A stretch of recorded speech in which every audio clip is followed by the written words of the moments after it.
ayat 35. Biarlah aku hidup menurut petunjuk perintah-perintahmu, sebab aku menyukaimu. Terima kasih. Matius 1 ayat 11. Untuk Injil inilah aku ditetapkan sebagai pemberita, sebagai rasul, dan sebagai guru. Amin. 2 Timotius 1 ayat 11. Untuk Injil inilah aku ditetapkan sebagai pemberita, sebagai rasul, dan sebagai guru. Amin. Mazmur 119 ayat 35. ayat 35. Biarlah aku hidup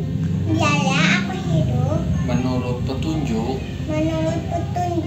perintah-perintahmu, sebab aku menyukainya. Terima kasih. Dah. Mazmur 119 ayat 35. Biarlah aku hidup menurut petunjuk perintah-perintahmu, sebab aku menyukainya. Terima kasih. Mazmur 119 ayat 35. Biarlah aku hidup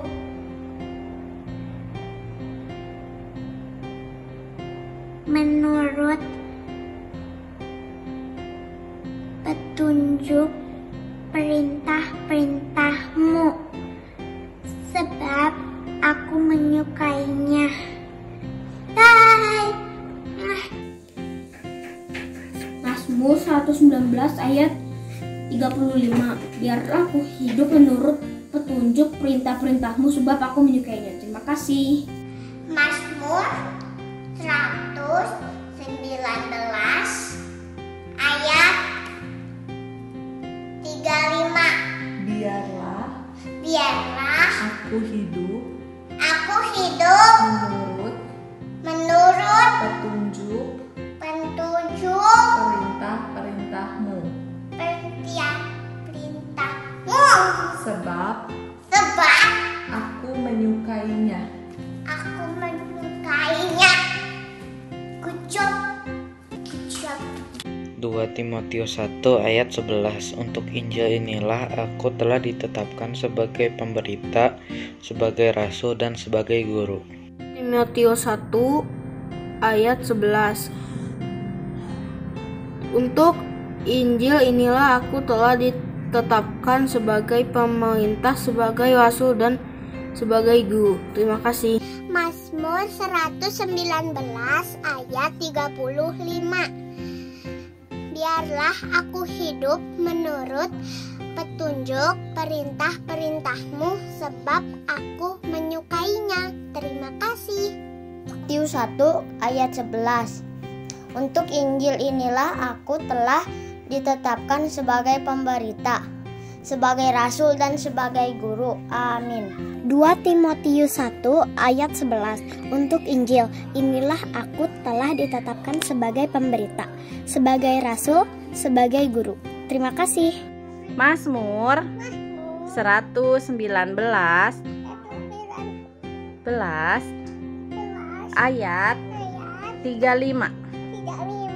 Biarlah aku hidup menurut petunjuk perintah-perintahmu, sebab aku menyukainya. 119 ayat 35. Biarlah aku hidup menuruti petunjuk perintah-perintahmu, sebab Aku menyukainya. Terima kasih. Mazmur 119 ayat 35. Biarlah aku hidup menurut petunjuk perintah-perintahmu, sebab aku menyukainya. Terima kasih. Mazmur 119 ayat 35. Biarlah hidupku menurut petunjuk perintah-perintahmu, saya menyukainya.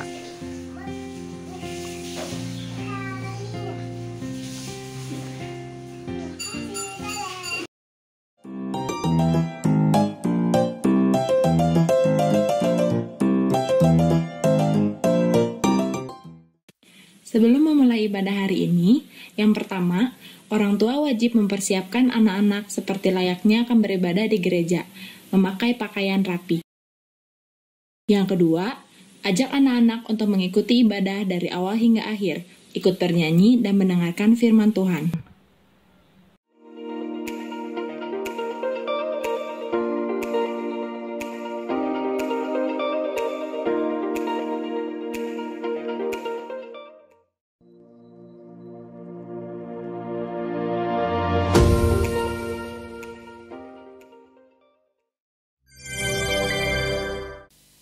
Shalom, selamat pagi adik-adik. Shalom adik-adik semua. Selamat Shalom, pagi Kak Theo, Teddy. selamat pagi Kak Yose. Nah, adik-adik di rumah sudah siap untuk memuji Tuhan? Sudah siap dong. Oke, adik-adik bangkit berdiri semuanya ya. Kak Theo, hari ini adik-adik di rumah punya tangan gak sih ya? Punya dong. Punya mulut gak Kak Theo? Punya dong. Oke, buat apa ya mulutnya ya? Mulutnya untuk memuji nama Tuhan. Oke, bukan untuk bisa ngomel-ngomel ya, tapi buat memuji nama Tuhan. Dan kaki kita buat apa ya Kak Theo ya? Berjalan cari jiwa. Oke, adik-adik harus ya misalnya kakinya digunakan untuk mencari jiwa bagi Tuhan. Yuk, kita naikkan satu pujian ini. Tanganku kerja buat Tuhan.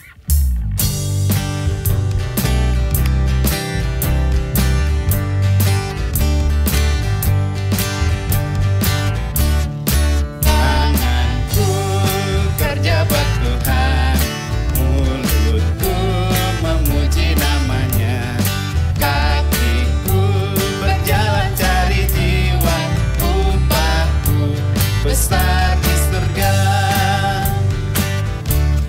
tanganku kerja buat Tuhan, mulutku memuji namanya, kakiku berjalan cari jiwa, upahku besar di surga,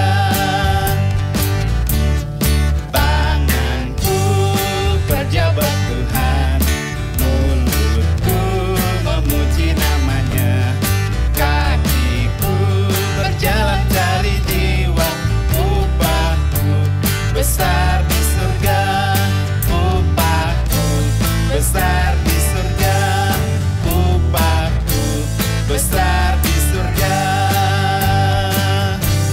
Yeay.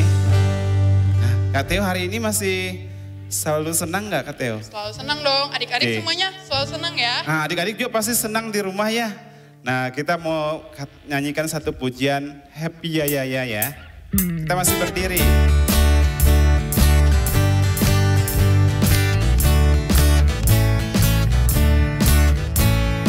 Yeah, yeah, yeah, happy, yeah, yeah, yeah. Saya senang jadi anak Tuhan.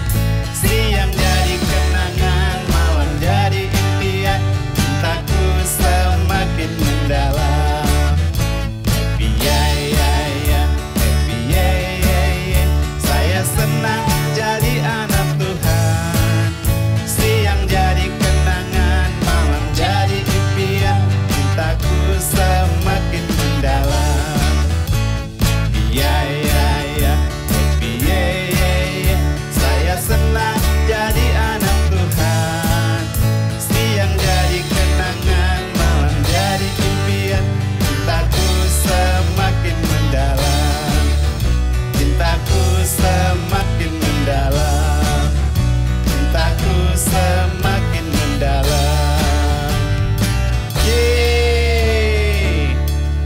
Oke, adik-adik kita mau siapkan hati kita hari ini ya.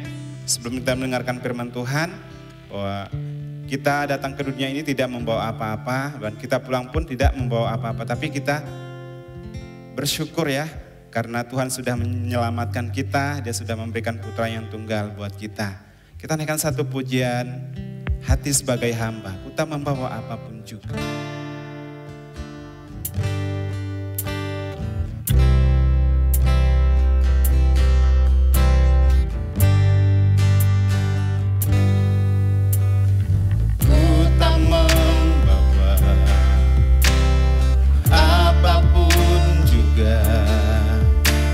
Saat ku datang ke dunia, ku tinggal pada akhirnya. Saat ku kembali ke surga, inilah yang ku punya, hati sebagai hamba yang mau taat dan setia padamu Bapa. Kemanapun ku bawa, hati yang menyembah dalam roh dan kebenaran sampai selamanya.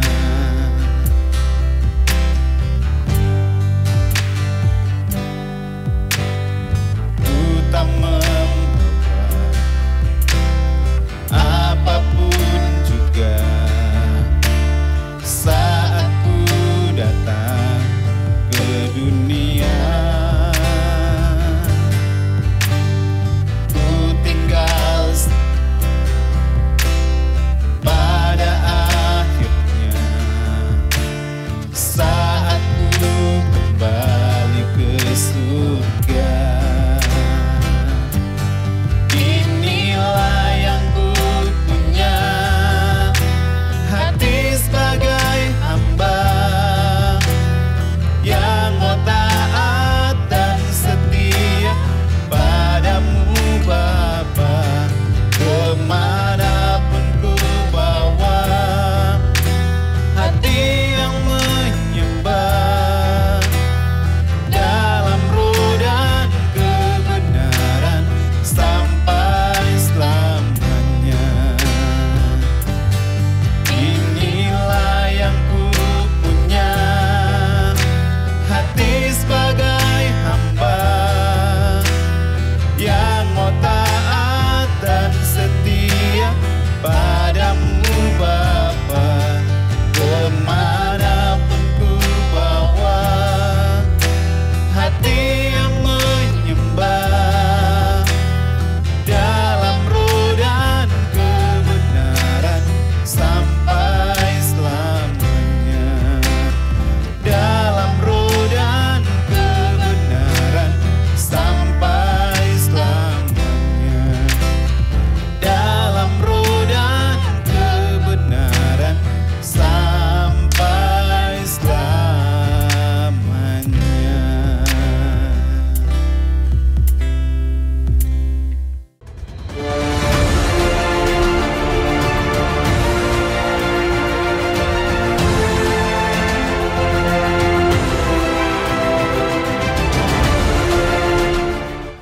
Shalom adik-adik semuanya. Kembali lagi sama kakak. Sekarang kita mau dengerin firman Tuhan. Sebelum itu kita mau lipat tangan kita, tutup mata, kita berdoa. Tuhan Yesus, terima kasih atas segala berkat-Mu pada hari ini. Engkau telah memberikan hari yang baru, nafas yang baru, sehingga kami bisa berkumpul bersama-sama secara online untuk mendengarkan firman-Mu. Tolong kami ya Tuhan, supaya kami bisa mendengarkan firman-Mu dan menerapkannya dalam kehidupan kami sehari-hari. Terima kasih banyak Tuhan, dalam nama-Mu kami berdoa dan mengucap syukur. Haleluya. Amin. Iya. Halo adik-adik. Apa kabarnya nih? Sungguh amat baik ya semuanya. Iya. Nah, sekarang sebelum kakak mau menceritakan firman Tuhan hari ini, kakak mau tanya dulu. Ada yang inget gak cerita minggu lalu tentang kesedihan yang sangat besar menimpa Imam Eli dan anak-anaknya? Ada yang tahu gak penyebabnya kenapa mereka sedih? Ada yang tahu? Ada yang tahu? Iya benar, karena ketidaktaatan Imam Eli dan anak-anaknya. Jadi sekarang ingat ya cerita minggu lalu kayak gimana. Nah terus sekarang kakak mau memberitakan, mau ngasih tahu nih, ada satu berita kegembiraan dari umat Allah, yaitu kedatangan raja, satu raja di kerajaan Yehuda yang dia tuh saleh, terus dia tuh taat kepada Tuhan, terus mau mengandalkan Tuhan dalam hidupnya. Ada yang tahu siapa? Ada yang tahu? Namanya Asa, Raja Asa. Nah, mungkin beberapa dari kalian ada yang tahu, ada yang enggak ya, soalnya kakak juga masih lupa-lupa inget nih tentang Raja Asa. Tapi kakak udah baca lagi, jadi sekarang inget. Nah sekarang kakak mau bagiin ke adik-adik sekalian. Nah Raja Asa itu adalah raja dari kerajaan Yehuda, adik-adik. Nah pada waktu Asa menjadi raja, semua keadaan di kerajaan Yehuda itu kacau balau. Kenapa nih kacau balau ya? Karena saat itu penduduk Yehuda menyembah berhala, adik-adik. Apa itu ya menyembah berhala ya? Menyembah berhala itu berupa menyembah patung, menyembah pohon, atau menyembah hal-hal atau benda selain Allah. Jadi sama aja kayak penduduk itu berpaling dari Allah, adik-adik, yang itu tidak benar ya. Kita berpaling Allah kan tidak boleh ya, kita tidak baik seperti itu ya, tidak berkenan kepada Allah. Nah setelah Raja Asa melihat itu, Raja Asa berpikir apa yang dia harus lakukan ya, dan ia pun memikirkan dua hal penting, adik-adik. Apa ya dua hal penting yang dilakukan Raja Asa? Nah, dua hal penting tersebut yang dilakukan Raja Asa adalah yang pertama nih adik-adik. Yang pertama, Raja Asa menyuruh seluruh tentara, prajurit-prajurit untuk menghancurkan hal-hal yang berhubungan dengan Allah-Allah lain atau patung-patung emas, yaitu dewa-dewa palsu. Seperti patung dihancurkan semua, terus misalnya apalagi patung-patung emas, juga pohon, semuanya dihancurkan. Pokoknya yang berhubungan dengan dewa-dewa palsu atau penyembahan berhala, semuanya dihancurkan adik-adik sama prajurit-prajurit karena perintah dari Raja Asa.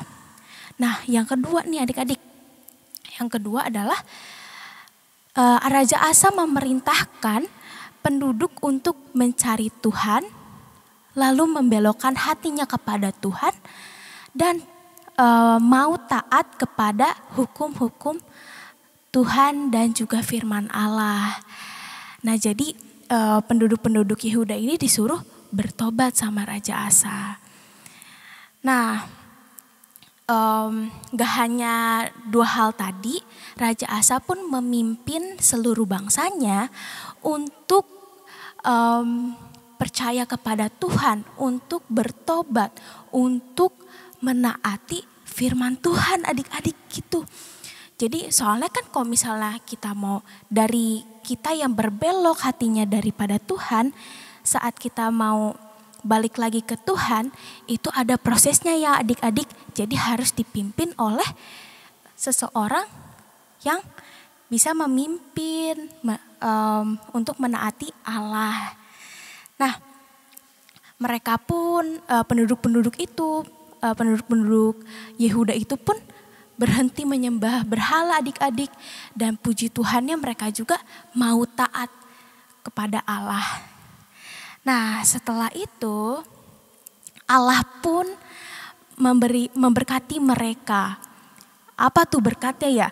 Nah, Allah memberkati mereka dengan tidak adanya perang selama 10 tahun adik-adik.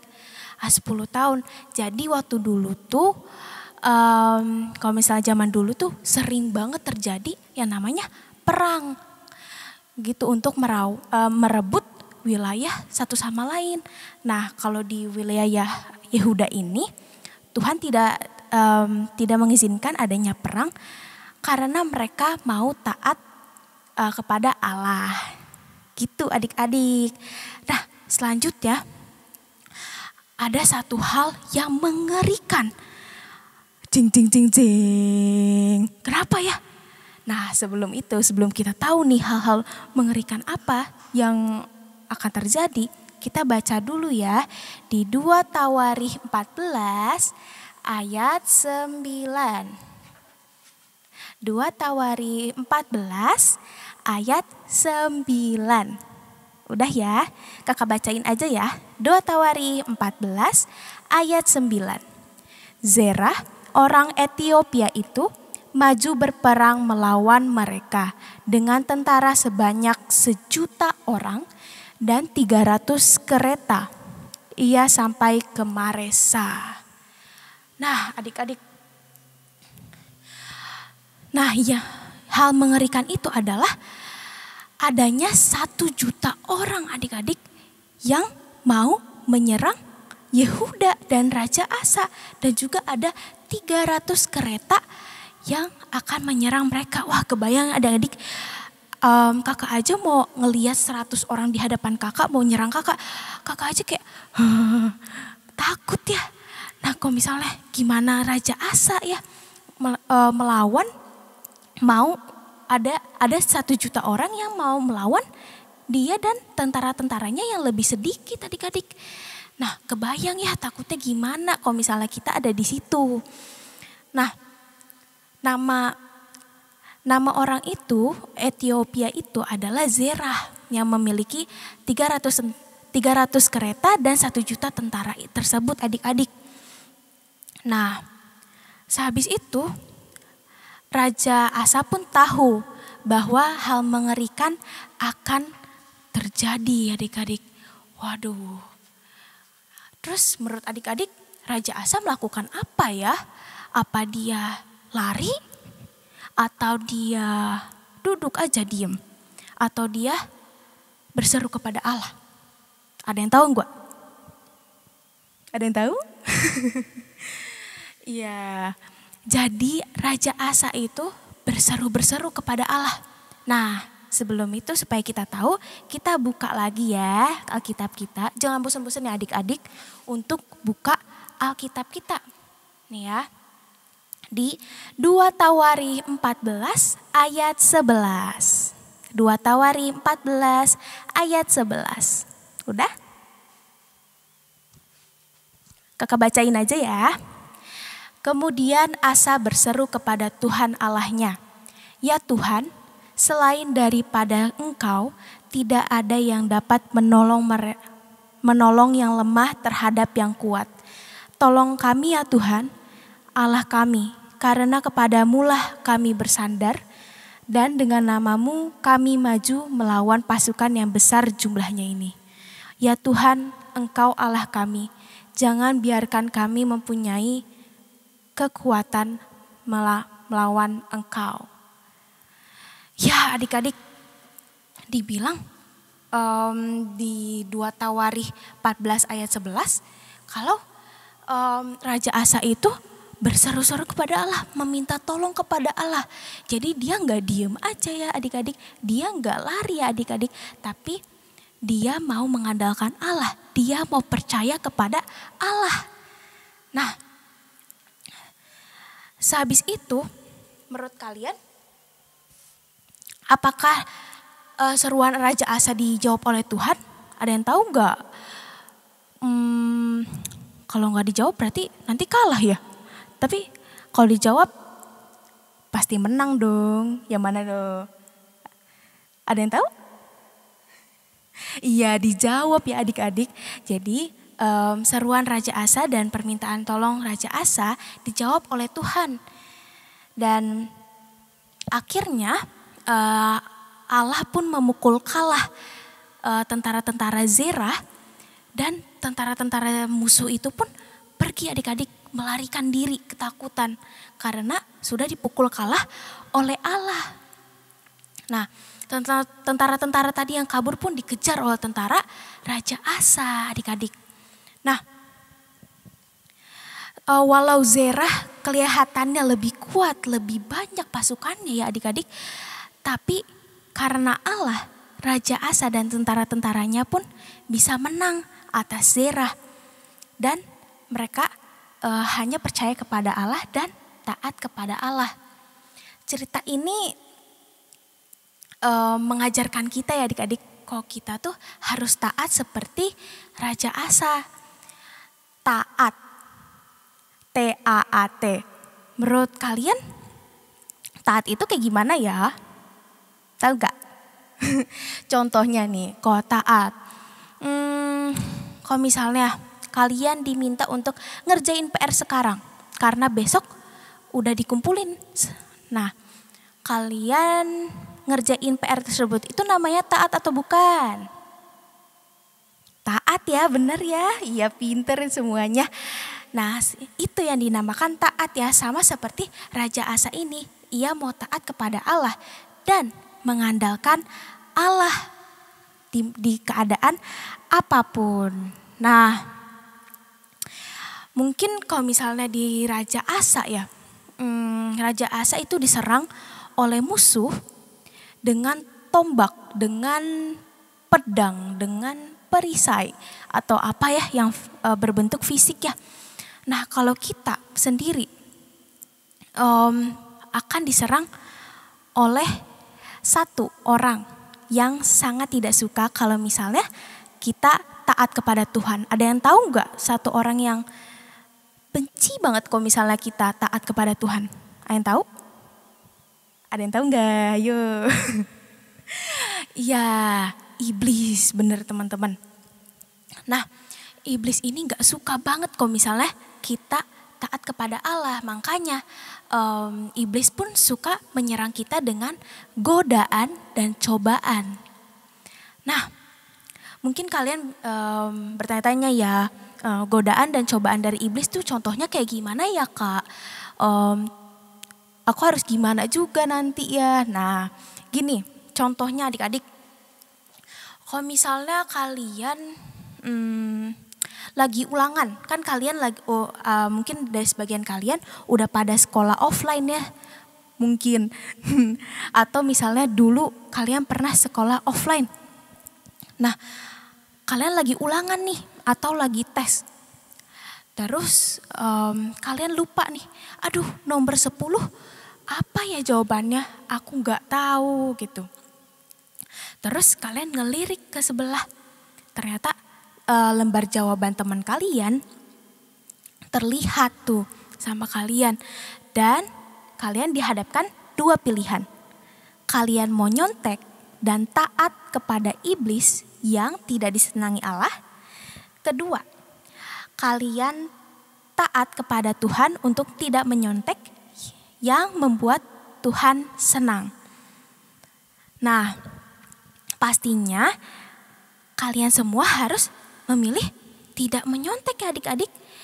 Nah, dengan tidak menyontek itu berarti kalian taat kepada Allah. Dan itu juga akan menyenangkan hati Allah adik-adik ya. Begitu contohnya. Mungkin contoh lain apa ya? Misalnya nih, kalian mau kerja kelompok ya. Mungkin kalian udah ada yang kerja kelompok ya. Nah, terus kalian sebenarnya kalian izinnya mau kerja kelompok ke orang tua kalian. Nah, pas nyampe ke rumah teman kalian, ternyata kalian gak kerja kelompok, malah main game. Nah, itu itu sama aja udah bohong ya adik-adik. Kalau mau juga kalau misalnya izinnya kerja kelompok, kerjain dulu tugas-tugasnya sama kelompok kalian, baru main itu boleh baru ya. Nah adik-adik, semua godaan dan cobaan itu seperti nyontek, bohong, terus nyalahin orang atau jahatin orang ya, itu dipakai iblis adik-adik untuk menyerang kita supaya kita taat sama iblis bukan taat sama Tuhan. Dan kalau misalnya kita taat sama iblis kan Tuhan jadi sedih ya adik-adik. Nah kalau gitu apa dong yang harus kita lakuin ya kok buat melawan iblis, atau gimana apa yang harus kita lakukan jika iblis mencobai kita ya. Nah kuncinya 1, PERCAYA. Ada yang tahu? Aku udah sebutin huruf-hurufnya. Iya bener, percaya. Percaya seperti Raja Asa yang mau percaya kepada Allah dan juga mau mengandalkan Allah. Dia mau berdoa dan juga dia pun percaya bahwa Tuhan akan menolong dia untuk menang di peperangan tersebut. Nah sama seperti kita, jika kita percaya bahwa Tuhan akan menolong kita, membimbing kita untuk melawan iblis, dari godaan dan cobaan iblis, kita pun dapat menang atas iblis ya adik-adik. Nah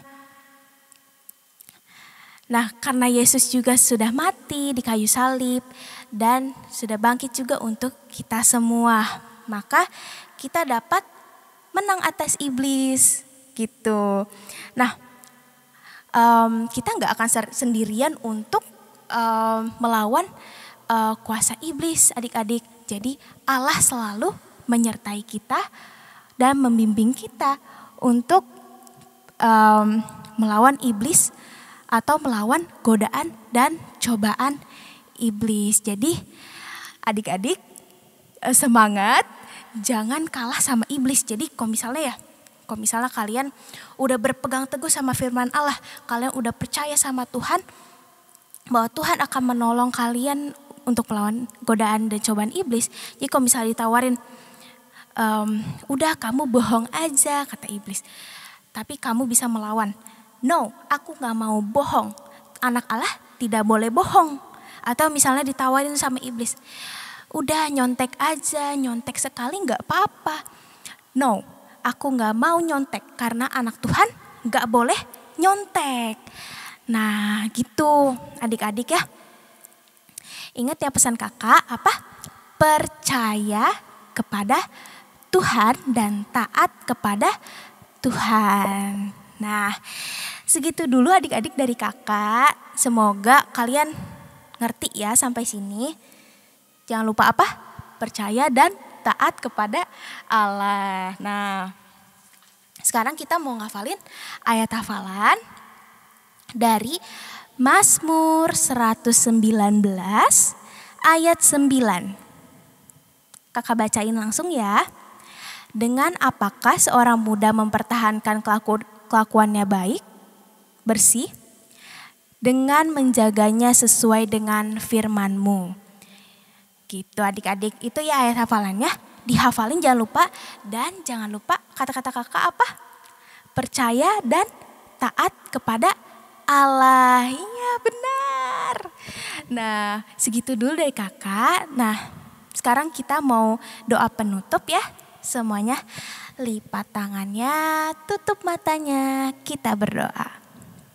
Tuhan Yesus, terima kasih atas segala berkat-Mu pada hari ini. Engkau sudah memberkati kami, Tuhan Yesus, membuat kami mendengar firman-Mu Tuhan. Biarlah Tuhan kami bisa belajar Tuhan Yesus untuk taat dan juga percaya bahwa Engkau akan membimbing kami Tuhan Yesus untuk melawan iblis dan menang atas iblis Tuhan Yesus. Terima kasih Tuhan. Biarlah kami juga bisa berkumpul minggu depan Dan sekarang kami pun mau mengakhiri semuanya. Tuhan Yesus, hanya di dalam nama-Mu kami berdoa dan mengucap syukur. Haleluya. Biarlah berkat dari Allah Bapa, kasih karunia dan sukacita dari Tuhan Yesus dan persekutuan Roh Kudus menyertai kita semua. Haleluya. Amin. Iya adik-adik, segitu dulu ya dari kakak.